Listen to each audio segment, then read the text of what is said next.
আপনারা কেমন আছেন? আশা করি ভালো আছেন। আমরাও আমাদের বাড়িতে বেশ ভালো রয়েছি। সোমাসন্টির আরেকটা নতুন ব্লগে আপনাদেরকে অনেক অনেক স্বাগত। তো বন্ধুরা, আজকে মেয়ে স্কুল যাবে আর এদিকে আমার এখনও পর্যন্ত মেয়ের জন্য কোনো রকম খাবার বানানো হয়নি।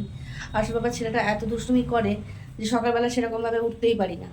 তো তার কারণে এখন দেখি মেয়েকে কি খাবার বানিয়ে দিই আর কি টিফিন দিয়ে পাঠাই, সেটা এখন একটা চিন্তার বিষয় হয়ে দাঁড়িয়েছে। হাজব্যান্ড তো দুধ রুটি খেয়ে চলে গেছে, তার জন্য কোনো ঝামেলা নেই। কিন্তু এখন মেয়ে কি খেয়ে যাবে সেটাই দেখি।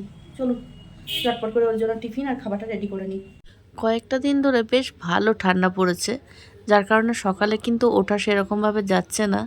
আর আমার ছেলেটা জানেন তো, সকালে যতক্ষণ আমি ওকে জড়িয়ে ধরে শুয়ে থাকবো ততক্ষণই শুয়ে থাকবে। যেই দেখবে মামুন উঠেছে তার সাথে সাথে ও উঠে যাবে। তো যেহেতু ছেলেকে ধরে থাকতে হয়, তার কারণে কিন্তু সকাল দিকটা যেহেতু উঠতে পারছি না, তার কারণে মেয়ের খাবারটাও কিন্তু করতে গিয়ে লেট হয়ে যাচ্ছে। তো মা ফোন করে বলল, তোমার জন্য আমি ভাত নিয়ে যাচ্ছি, তুমি মেয়েকে খাইয়ে পাঠিয়ে দিও। তো মা ভাত নিয়ে এসেছে, কিন্তু ভাতটা অনেক আগে বানিয়েছে, যেহেতু দিদি সকাল সকাল ডিউটি যায়, তার কারণে ভাতটা সকাল সকাল বানিয়ে ফেলে। আর শীতকাল তো খুব ঠান্ডা হয়ে গেছে ভাতটা। মেয়ে ভাত দেখে বলল, মামুন এই ঠান্ডা ভাতটা কিন্তু আমি খেতে পারবো না, তো তুমি কি অন্য কিছু বানিয়ে দিতে পারবে? তো এই শর্ট টাইমের মধ্যে আমি কি বানিয়ে দেবো সেটা ভেবে পাচ্ছিলাম না। আর আমার মেয়েটা না সেরকমভাবে সবজি খেতে চায় না। গাজর বা ক্যাপসিকাম যদি একটু সবজি দেবো তো খেতে চাইবে না, তার কারণে একটু পেঁয়াজ দিয়ে আর একটু ম্যাগি মশলা দিয়ে ভাবছি ভেজে একটু ভাতের পোলাও বানিয়ে দিই। তার কারণে ঝটপট করে কড়াই বসিয়ে দিলাম, কড়াইয়ে তেল দিয়ে এবার পেঁয়াজটাকে ভালো করে ফ্রাই করে নেব। তারপর ভাতটার মধ্যে ম্যাগি মশলা মাখিয়ে আর ভাতটাকে ফ্রাই করে নেব, আর তার মধ্যে একটু টমেটো সস দিয়ে দেবো। ব্যাস রেডি আমার ভাতের পোলাও। এইভাবে যদি আমি ভাতের পোলাও বানিয়ে দিই, মেয়ে কিন্তু খুশি মনে খেয়ে নেয়। তাই আজকে ওর জন্য ভাতের পোলাও বানিয়ে দিলাম। দাঁড়ান একবার দেখিয়ে দিই ভাতের পোলাওটা দেখতে কীরকম হয়েছে। দেখতে তো বেশ সুন্দর লাগছে, বেশ গরম রয়েছে। এবার মেয়েকে খাবার দিয়ে দিয়েছি, ও খেয়ে নিক। মেয়ে আমার এই সারাদিনে একটা বারই ভাত খায়। ওকে যদি কোনো কারণবশত যদি জলখাবারে রুটি বা অন্য কিছু খাইয়ে পাঠালাম স্কুল, সে কিন্তু এসে আর একবারও ভাত খেতে চাইবে না। তার কারণে মনে হয় যে সারাদিনে একটা বার তো ভাত খাক, তার কারণে এইরকমভাবে ওকে ভাতটা ফ্রাই করে দিলাম। এসেছে তাই মাকে দিয়ে একটু আলু, একটু কাঁচকলা আর একটু বেগুন কাটিয়ে রাখলাম, আর সাথে একটু দিয়েছি করলা আর বড়ি। আর বাজারে গেছিলো তখন কিন্তু শুক্তোর যে ডাটা হয় সে ডাটা কিন্তু পাওয়া যায়নি, যার কারণে কিন্তু যা আছে সেই দিয়েই কিন্তু শুক্তো আজকে রান্না করব। তো চলুন রান্নার প্রসেস শুরু করা যাক। বন্ধুরা, শুক্তোর জন্য নিয়ে নিয়েছি সর্ষের তেল, নুন, হলুদ আর 5 ফোড়ন আর একটু তেজপাতা। এই দিয়ে আজকে আমি আমার রান্না কমপ্লিট করব। তো চলুন।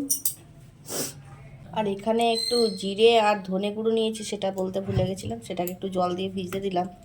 বুঝতে পারছেন এখন আর বাটাবাটির কোনো কেউ ঝামেলা রাখে না, তাই একটু জিরে গুঁড়ো আর ধনে গুঁড়ো দিয়ে জল দিয়ে পেস্ট করে রাখছি। আপনারা হয়তো এইরকম শুক্তোর প্রসেস দেখে আপনারা বলবেন, শুক্তো আমি রান্না করতেই জানি না। হ্যাঁ, হয়তো আমি খুব একটা ভালো রান্না করতে জানি না, কিন্তু যতটুকু যেরকমভাবে রান্না করি তাতে কিন্তু আমার পরিবারের মানুষগুলো বেশ তৃপ্তি ভরে খেয়ে নেয়। কয়েকটা দিন ধরে শুক্তো খাবো করছিলাম, কিন্তু সেরকমভাবে শুক্তো খাওয়ার জন্য সঠিক উপকরণগুলি পাচ্ছিলাম না বাজারে।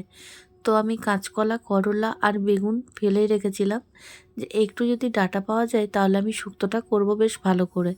কিন্তু না, আজকে হঠাৎ করে হাজব্যান্ড ফোন করলো যে উনি এসে বাড়িতে খাবার খাবেন। তো আমরা তো যেরকম পারি খাবারটা খেয়ে নিই, কিন্তু হাজব্যান্ড যখন বাড়িতে এসে খাবার খাবে তো ভাতের পাশে একটা সবজি তো দিতে হবে। তার কারণে দেখলাম যেগুলো রয়েছে সেই উপকরণগুলো দিয়ে একটু বড়ি মিশিয়ে ভাবলাম একটু শুক্তোর মতো করে রান্না করে দিই। তাতে করলে কি হবে, একটু ভাতের পাশে একটা সবজি দেওয়া যাবে। তো দেখতে পাচ্ছেন আমি একটু মশলা দিয়ে ভালো করে কষিয়ে বসিয়ে নিয়েছি। আর নামানোর সময় একটু সর্ষে আর পোস্ত বাটা দিয়ে নামিয়ে নেব। তো এইভাবে সেদ্ধ হতে থাক। চলুন এবার বাকি কাজগুলো করে নিই। আর শুক্তোটা না আমার শীতকালের থেকে গ্রীষ্মকালেই বেশি ভালো লাগে। আপনাদের কখন ভালো লাগে সেটা কিন্তু কমেন্ট করে জানাতে ভুলবেন না। আমি না আলুর সবজি ছাড়া কোনো কিছু খেতে পারি না, তার কারণে একটু আলু ভাজা বসিয়ে দিয়েছি। আর আমার আলু ভাজা না কড়াই একদম চেটে না। সেটার একটা টিপস রয়েছে, সেটা হচ্ছে কড়াই যখন চাপাবেন একটু ভালো করে গরম হতে দেবেন, আর আলুটাকে 4 থেকে 5 বার কচলে কচলে ভালো করে ধুবেন, তারপর কড়াইয়ে দেবেন, দেখবেন একদম কড়াইয়ে চিটবে না। বললাম না কড়াইয়ে একটুও লাগবে না, একদম লাগে না। বেশ সুন্দর ভাজা হয়ে গেছে। কড়াই থেকে এবার নামিয়ে নিই। সবজি হলো, ভাজা হলো, সাথে একটু ডাল না হলে হয়? আর ছেলেটা যেহেতু সবজি কিছু খাবে না, তার কারণে একটু আলু আর টমেটো দিয়ে মশলা দিয়ে বসিয়ে দিলাম ডালটা। তো সেদ্ধ হতে থাক। এত ঠান্ডার কারণে ভাত একদম ঠান্ডা জল হয়ে যাচ্ছে খাওয়ার সময়, তার কারণে একদম সবার শেষে বসিয়ে দিলাম ভাতটা। যতক্ষণে ভাত আর ডালটা হচ্ছে, চলো নিচে গিয়ে কাপড়গুলো মেশিনে ভরে দিই।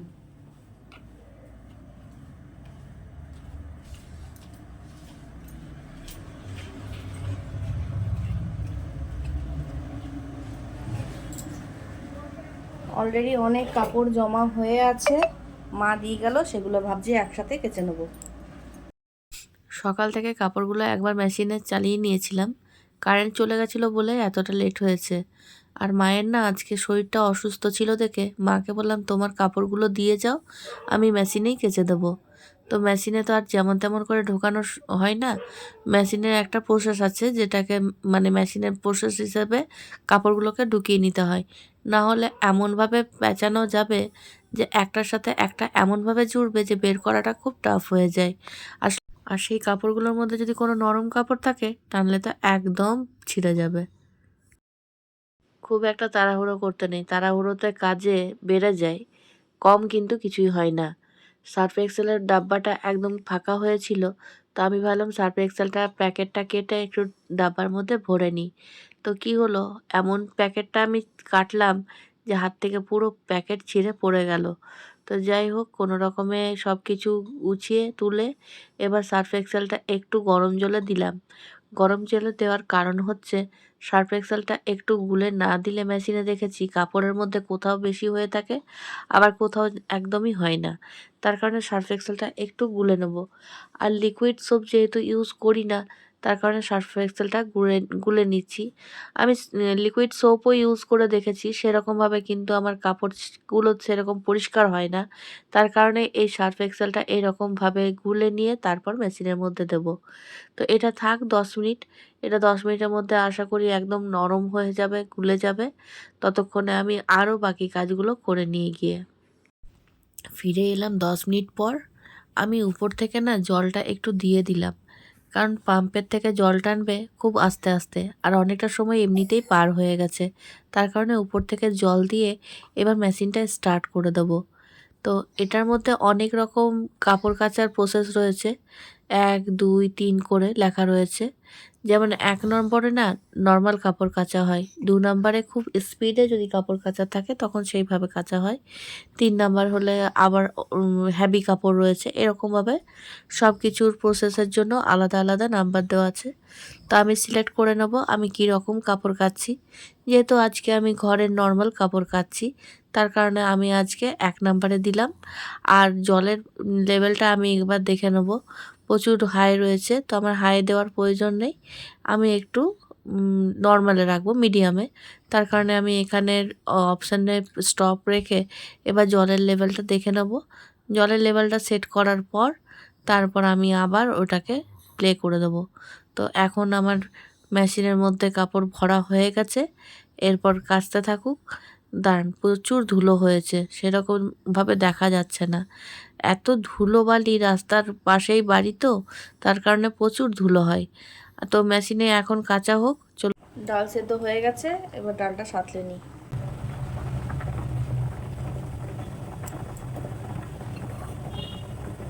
তেল দিয়ে ওর মধ্যে পেঁয়াজগুলো ভেজে নিলেই হয়ে যাবে, আর চোখ লাগানো। তেল এদিকে গরম হয়ে গেছে, এরপর পেঁয়াজগুলো দিয়ে দেবো।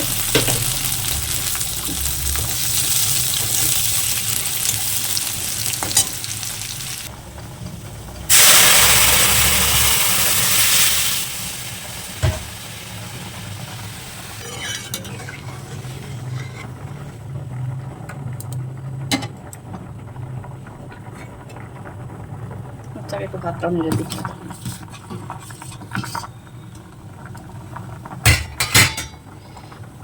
ডালটা যখন ফুটে উঠবে তখন ওর মধ্যে দিয়ে দেবো ধনেপাতা। তো ফুটে এসেছে, এরপর দিয়ে দেবো ধনেপাতা। এখন 6টা বেজে গেছে আর ঘরের গোছগাছ হয়ে গেছে ভালো করে। দাঁড়ান একটু দেখিয়ে দিই। মেয়ে পড়তে বসেছে। মেয়ে পড়ুক আর ছেলেটাকে নিয়ে আমি যাই মায়ের বাড়ি, না হলে না ছেলেটা মেয়েকে পড়তে দেবে না। আর এইদিকে আমার রান্নাঘরও পরিষ্কার হয়ে গেছে। দেখি আবার একটা ক্লায়েন্টের ফোন আসছে, দাঁড়ান দেখে নিই। তো বন্ধুরা এখন বেরিয়ে পড়েছি একটু বাজারে যাব বলে। টুকিটাকি কিছু বাজার করার রয়েছে, সাথে মেয়েরও কিছু বাজার করার রয়েছে, তার কারণে বেরিয়ে পড়েছি। একটু লেট হয়ে গেল, কারণ বাড়িতে যখন ছিলাম তখন হঠাৎ করে একটা ক্লায়েন্ট এসে গেছিলো, আর সেই কাজ না করে বেরোনোটাও সম্ভব ছিল না। তার কারণে বাড়ির কাজটা সেরে তারপর বেরিয়ে পড়লাম। হ্যাঁ ওখানটাও তো অনেকটা ডাউন।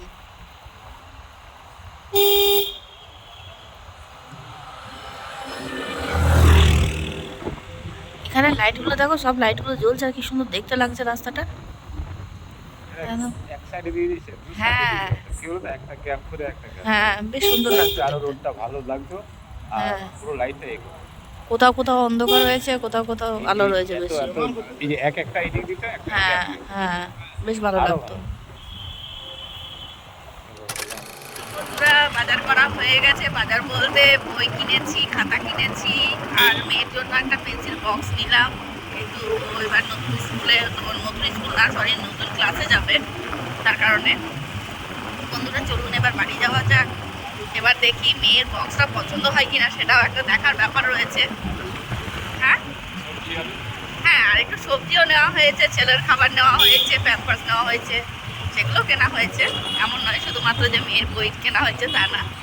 তো একই সাথে সব কিছু হয়ে গেছে, এবার বাড়ি যাচ্ছি। ওখান থেকে কত কুয়াশা পড়ছে দেখো। ক্যামেরাতে অতটা বোঝা যাচ্ছে না, কিন্তু প্রচুর কুয়াশা পড়ছে।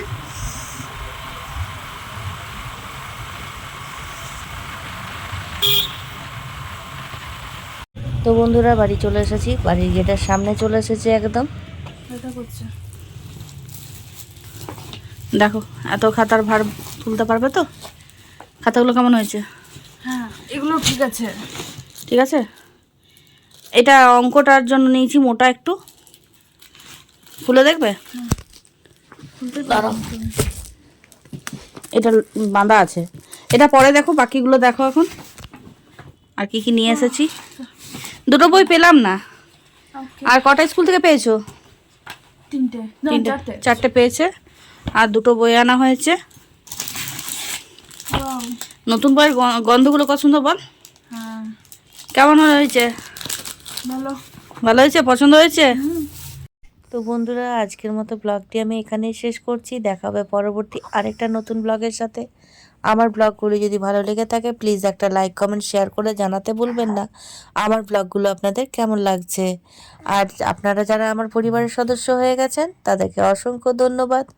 যারা এখনও পর্যন্ত আমার পরিবারের সদস্য হননি প্লিজ চ্যানেলটিকে সাবস্ক্রাইব করে পাশে থাকা বেল আইকনটি প্রেস করে অলে ক্লিক করে দিতে ভুলবেন না, যাতে করে সবার প্রথমে আমার ভিডিওগুলো আপনাদের কাছে পৌঁছে যায়। তো বন্ধুরা আপনারা ভালো থাকবেন, সুস্থ থাকবেন, সাবধানে থাকবেন। দেখা হবে খুব শীঘ্রই আরেকটা নতুন ব্লগের সাথে। ততক্ষণের জন্য tata, bye bye, good night.